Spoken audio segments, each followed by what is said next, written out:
Good morning, everybody. Reed here, Connector at Orchestra Farm, back at the farm for a pre-work walk around.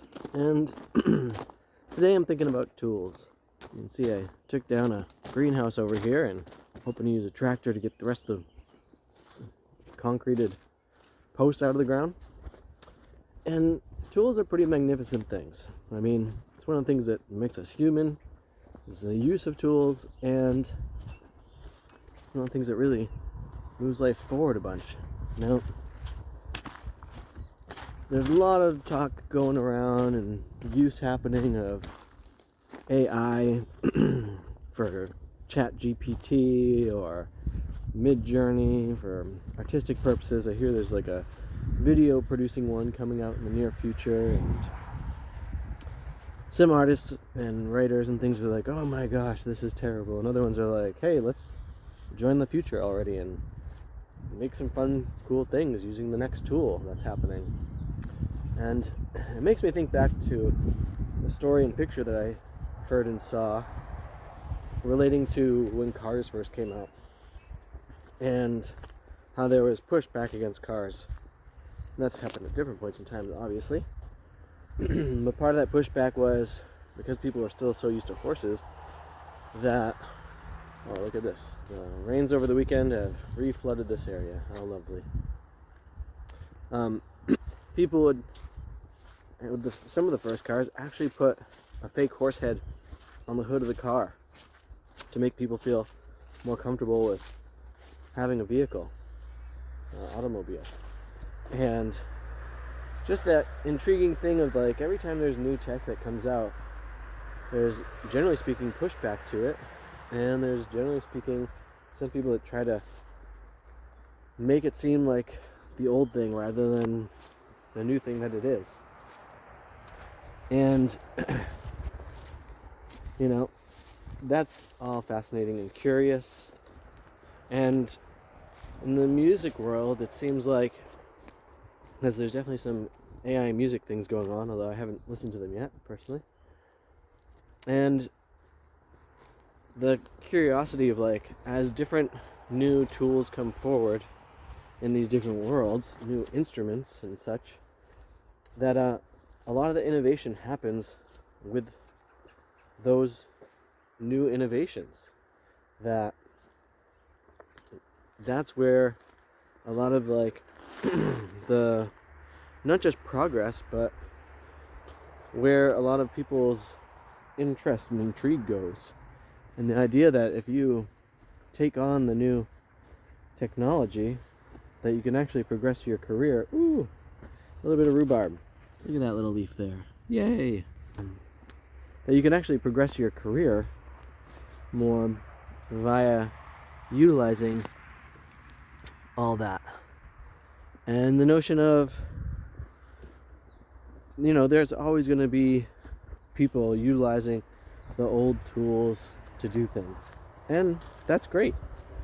I think it's important to maintain those bits of connection with all the past tools and things. Like, seems an important touchstone for us. Oh yeah, look at that rhubarb. I'm pretty stoked. And so, I don't really want to be on my computer all that much. I like doing things off of it, although I'll tell you what, it's really nice to utilize the computer to record music. It's one of the things I enjoy doing. And it's so much easier. Just turn on the computer and record right there rather than having, you know, my old Tascam 4-track cassette recorder. Although if I still had that, frankly, I would love doing stuff on that. You just get different sound qualities and things from it. And I think that's the key to remember, is that each of these different mediums functions in a different way that gives you different results that are interesting for different reasons. And rather than putting up some kind of a fuss about any of it, just the idea of like, well, just try it out, see what works. Maybe new ideas will come through, new inspirations by having those different tools available. And those new inspirations may spark different directions for us. I mean, just think of, when society started not just writing stuff down, but the printing press, and how a literate society really moves life forward in nuanced and beautiful ways. That doesn't take anything away from oral tradition. I mean, it can, obviously, but they could be things that correlate, and that you could keep the best parts of each and make life better and more interesting. So I think that's a key to a good and interesting life, is to recognize that as a tool-based society and organism, that there will be new tools becoming available. And as they do, there will be both pushback and groups like, the Amish or whatever that don't want to go forward, and I fully support their choice and think that they should have space to not join whatever new tech thing is happening, and for all the beings that want to, space to do that.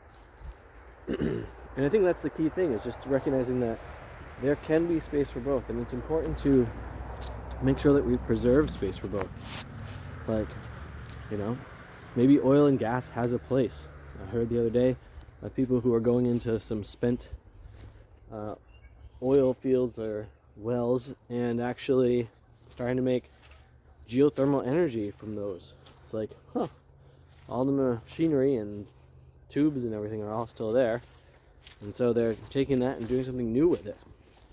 And that's just the thing. It's like being open to utilizing what's here already and making use of it, finding better uses for it. I think there's a lot that we can do. So for all those creators out there who are using the new tech things to move life forward, to all the ones who are staying with the old tools and moving life forward, just that notion of really all of it is moving life forward. Look at this wasabi. That's some happy wasabi right there. Yeah, okay, let's eat a leaf of that.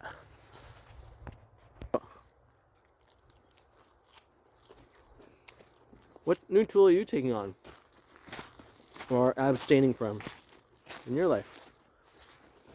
What direction do you see it helping with? Or how do you see it maintaining a connection with the past?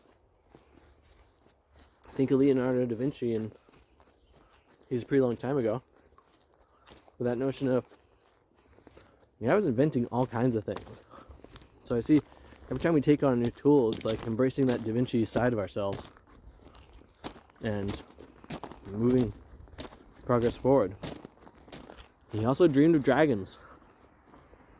And so that idea of being our myth, that notion of like, even the ancient Greeks had ideas of automatons, which are basically an early robot. These ideas aren't new. These things have all been thought of before. There's not really a lot of new ideas out there. In fact, if you like being an innovator, I kind of do. Although, I think it's something I more aspire to than really think that I am that in any given moment. But it's a nice feeling, and I feel like all that interconnects us with our past and our future. So here's to the future and having too much fun. Thanks for subscribing. Thanks for watching the video today. Hope you guys are having a great day out there. Make the most of it with all the tools at your disposal. Have too much fun.